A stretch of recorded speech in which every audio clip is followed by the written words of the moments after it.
अस्सलामुअलैकुम नाज़रीन कराम, नई वीडियो में आपको खुश आमदीद कहता हूँ।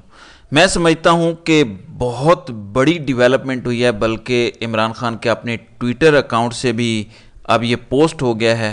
इस हुकूमत के गिर्द, इस फस्ताई मार्शल लॉ के गिर्द आहिस्ता आहिस्ता घेरा तंग हो रहा है और ये फस्ताइयत से भरपूर मार्शल लॉ अपनी बका की जंग लड़ रहा है। इसलिए लड़ाई इतनी शिद्दत इख्तियार कर गई है। इसलिए गुज़श्ता रात भी खुफिया मुलाकातों के ज़रिए जजों को मैनेज किया गया है ताकि वोट पक्के हों और लास्ट मोमेंट किसी का माइंड चेंज ना हो जाए। एक रिपोर्ट आई है वर्किंग ग्रुप की जो आर्बिट्रेरी डिटेंशन पर है। ये क्या ही शानदार रिपोर्ट है और इसमें इन्होंने हुकूमत पाकिस्तान से क्या मुतालबात रखे हैं और इमरान खान को रिहा करने के हवाले से इन्होंने क्या कुछ कहा है, आपके सामने ये तफसील रखता हूँ। अब तक क्या कुछ सामने आया है, इस इदारे ने हुकूमत पाकिस्तान से पिछले साल रब्ता किया। इस इदारे ने हुकूमत पाकिस्तान से कहा कि हमें बताएं इमरान खान के हवाले से क्या अपडेट्स हैं। ये वो वक्त था जब इमरान खान को अटक जेल में इन्होंने रखा हुआ था, जब इमरान खान को ये ज़मीन पर सुलाते थे, जब कीड़े छोड़े हुए थे उनके सेल में। ये वो वक्त था जब इस इदारे ने, जो यूनाइटेड नेशन का वर्किंग ग्रुप है ऑन आर्बिट्रेरी रिटेंशन, इन्होंने हुकूमत से सवालात पूछे। हुकूमत ने किसी सवाल का जवाब नहीं दिया। अब इसके बाद इस इदारे ने अपनी इन्वेस्टिगेशन की और अब अपना फैसला जारी कर दिया है, अपनी ऑब्जर्वेशंस जारी कर दी हैं। ये बहुत ज़बरदस्त चीज़ है जो मैं आपके सामने रखता हूं। वो कहते हैं कि इमरान खान को ना सिर्फ आप रिहा करें बल्कि उनको हर्जाना भी अदा करें, क्योंकि इमरान खान पर बनाए गए सारे केसेस जाली हैं। क्योंकि उन्होंने लिखा है कि इमरान खान को आप डिप्राइव्ड कर रहे हैं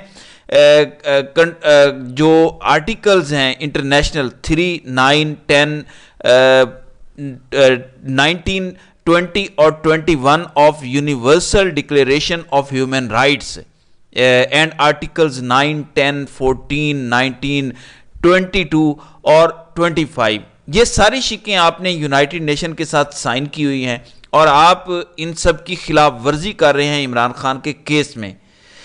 नाज़रीन इकराम, काजी साहब कहते हैं कि मैंने बल्ले का निशान नहीं लिया। अक़वाम मुत्तहिदा की यही कमेटी कहती है, यही ग्रुप कहता है कि नंबर 1, मीडिया पर इमरान खान का नाम तक लेने पर पाबंदी लगाई गई। फिर वो कहते हैं कि सुप्रीम कोर्ट ने पीटीआई से उनका निशान ले लिया, जो कि मदद करता है लोगों की जिनको ज़्यादा तालीम और शऊर नहीं है कि वो निशान के ज़रिए अपने उम्मीदवार को वोट दे सकें। सो अब तो यूनाइटेड नेशन के ग्रुप का भी फैसला आ गया है कि काजी साहब आपने बल्ले का निशान छीना है। यहां पे ये नहीं लिखा कि इलेक्शन कमीशन ने छीना है, यहां भी लिखा है कि सुप्रीम कोर्ट ने बल्ले का निशान छीना है। काजी साहब आप किस किस को खत लिखेंगे? अभी आपने मिसकंडक्ट किया जो आपने बरतानिया के हाई कमिश्नर को खत लिखा। अब आप जरा इधर यूनाइटेड नेशंस को, अक़वाम मुत्तहिदा को भी खत लिख दें। अब नून लीगी अखबार डॉन लिखता है इस रिपोर्ट के बारे में कि यूनाइटेड नेशंस वर्किंग ग्रुप कहता है कि इमरान खान की तोशा खाना में सज़ा और साइफर केस में सज़ा सियासी सज़ाएं थीं। ये सिर्फ इसलिए दी गई कि इमरान खान सियासत में हिस्सा ना ले सकें, इलेक्शन में हिस्सा ना ले सकें, सियासत से आउट हो जाएं। तो अब तो यूनाइटेड नेशन के वर्किंग ग्रुप का फैसला आ गया है, अब तो उनकी ऑब्जर्वेशन आ गई है। क्या अक़वाम मुत्तहिदा को भी खरीद लिया इमरान खान ने? अमरीकी कांग्रेस पूरी को खरीद लिया है, 300 लोगों को खरीद लिया इमरान खान ने। अगर इतना ही वो पावरफुल है तो अमेरिका ने उसके खिलाफ फिर साइफर क्यों भेजा था? ये सिर्फ इसलिए है कि पाकिस्तान की सारी पढ़ी लिखी क्लास ओवरसीज वो सारी इमरान खान के साथ है।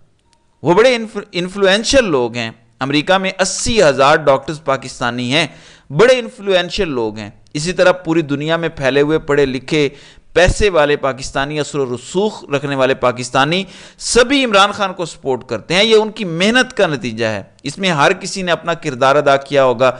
शायद जुल्फी बुखारी का भी एक हद तक किरदार होगा, उन्होंने भी मेहनत की होगी, कई माह लगे हैं ये फैसला लेने में।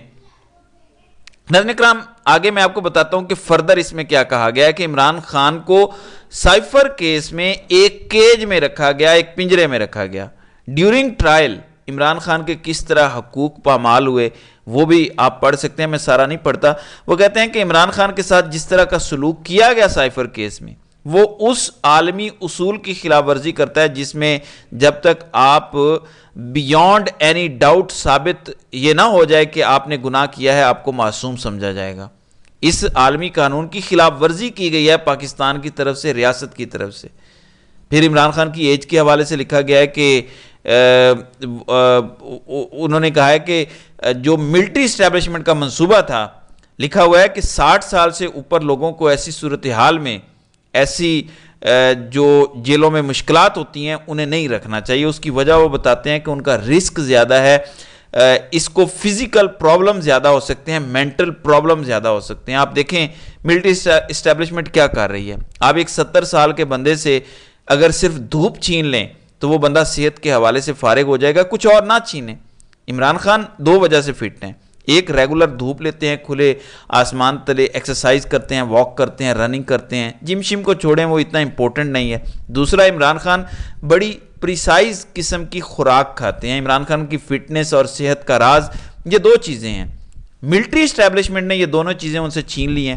سائیکل پہ وہ ایکسرسائز کر رہے ہیں، کارڈیو وغیرہ کر رہے ہیں، سائیکل پہ کارڈیو وغیرہ کرنا، ایکسرسائز کرنا، اس کی وہ اہمیت نہیں ہے جو باہر دھوپ میں واک یا رننگ کی ہے، نمبر 1۔ اور نمبر 2، عمران خان کے لیے اچھی خوراک کھانا ضروری ہے جو ختم کر دی گئی ہے۔ ملٹری اسٹیبلشمنٹ عمران خان کو ان کی قدرتی صحت خراب کر کے مارنا چاہتی ہے، کیونکہ انہیں پتہ ہے کہ اگر قتل کیا گیا تو یہ ہمارے متھے پہ لگ جائے گا۔ قدرتی صحت اس کی اتنی خراب کر دو کہ یہ کسی قابل نہ رہے۔ پھر وہ کہتے ہیں کہ بار بار یہ لکھا گیا ہے کہ لوگوں کو غائب کیا جا رہا ہے، عمران خان کے سپورٹرز کو اٹھایا جا رہا ہے۔ اس سب کے خلاف حکومت کو ایکشن لینا چاہیے۔ یہ بہت امپورٹنٹ نقطے اٹھائے گئے ہیں۔ پھر ایک اور کام کیا گیا ہے، پہلے تو وہ کہتے ہیں کہ آپ اپنے ہیومن رائٹس کو انٹرنیشنل لا کے مطابق لائیں۔ پھر انہوں نے یہ کیس 2 مختلف اداروں کو بھیج دیے ہیں۔ یہ کون سے ادارے ہیں؟ Number 1، special rapporteur on freedom of opinion and expression. پھر پاکستان میں جو ججز اور لائر کے ساتھ کیا جا رہا ہے، خاص طور پر ججز کے ساتھ جو کیا جا رہا ہے، وہ کیس بھیج دیا گیا ہے مارگریٹ ساٹرویٹ کو، اور یہ اکتوبر 2022 سے اس ادارے میں کام کر رہی ہیں۔ اب یہ دیکھیں گے کہ ججز پاکستان میں آزادی سے کام کر رہے ہیں یا نہیں۔ اور دوسرا، عمران خان، تحریک انصاف اور باقی عوام کے بنیادی حقوق کے حوالے سے کیا کیا جا رہا ہے۔ ان 2 اداروں کو یہ کیس اب بھیج دیا گیا ہے۔ اب یہ آئیں گے پاکستان میں اور یہ چیک کریں گے کہ کس طرح سے ڈیل کیا جا رہا ہے تحریک انصاف کو، کس طرح ڈیل کیا جا رہا ہے عمران خان کو۔ تو یہ ایک بہت امپورٹنٹ ڈیولپمنٹ ہے پاکستان کی تاریخ میں۔ یہ پہلی بار ہوا ہے کہ کسی مارشل لا کے دوران اتنے چھتر پڑے ہوں۔ یہ پہلی بار ہوا ہے کیونکہ یہ سول مارشل لا ہے۔ کسی پاکستانی جرنیل کو ایسے چھتر نہیں پڑے، ان کو چین سے چھتر پڑے، ان کو امریکی کانگریس سے چھتر پڑے، اور اب ان کو یونائٹڈ نیشن کے اس ورکنگ گروپ سے چھتر پڑ رہے ہیں۔ یہ جنیوا بیسڈ ورکنگ گروپ بتا رہا ہے کہ کس طرح سے عمران خان کے تمام حقوق چھینے گئے، کس طرح عمران خان پر ظلم اور بربریت ہو رہی ہے۔ اور یہ گروپ کہتا ہے کہ ہماری فائنڈنگز یہ ہیں کہ آپ نہ صرف عمران خان کو رہا کریں بلکہ ان کو ہرجانہ بھی ادا کریں۔ آپ نے جو ان کے ساتھ کیا ہے یہ سب غیر قانونی ہے، سب کچھ غیر آئینی ہے۔ یہ تو نیوٹرل لوگ ہیں، اب یہ بھی کہہ رہے ہیں، جبکہ قاضی صاحب کے منہ پہ کیا چپیڑیں پڑی ہیں۔ وہ کہہ رہے ہیں کہ سپریم کورٹ نے بلے کا نشان چھینا تھا، اور سب ڈاٹس کنیکٹ کریں تو سمجھ آتا ہے کہ اس کا مطلب یہ ہے کہ یہ سب کچھ پولیٹیکلی موٹیویٹڈ تھا۔ تو قاضی صاحب سے پوچھنا بنتا ہے کہ وہ کس بنیاد پر سیاسی کیسوں کے سیاسی فیصلے دے رہے ہیں۔ قوم جاننا چاہتی ہے کہ آخر کون آپ کی ڈوریاں ہلا رہا ہے۔ اب تو یونائٹڈ نیشن بھی بول پڑا ہے کہ آپ نے بلے کا نشان چھینا ہے، ذرا ہمیں بھی پتہ چلے کہ وہ کون سا نشہ ہے کہ جسے لے کر آپ کو نہ آئین نظر آتا ہے نہ قانون نظر آتا ہے۔ تو جواب دیں، عوام جاننا چاہتی ہے۔ اس رپورٹ کے بعد تو آپ کی کریڈیبلٹی ہی ختم ہو چکی ہے۔ آپ کیا لیگسی چھوڑ کر جائیں گے؟ آپ کو تاریخ کن الفاظ میں یاد رکھے گی یہ مجھے بتانے کی ضرورت نہیں ہے۔ تو ناظرین کرام، آپ کی اس ویڈیو کے حوالے سے کیا رائے ہے؟ آپ اپنی رائے کا اظہار کامنٹ سیکشن میں ضرور کیجیے گا۔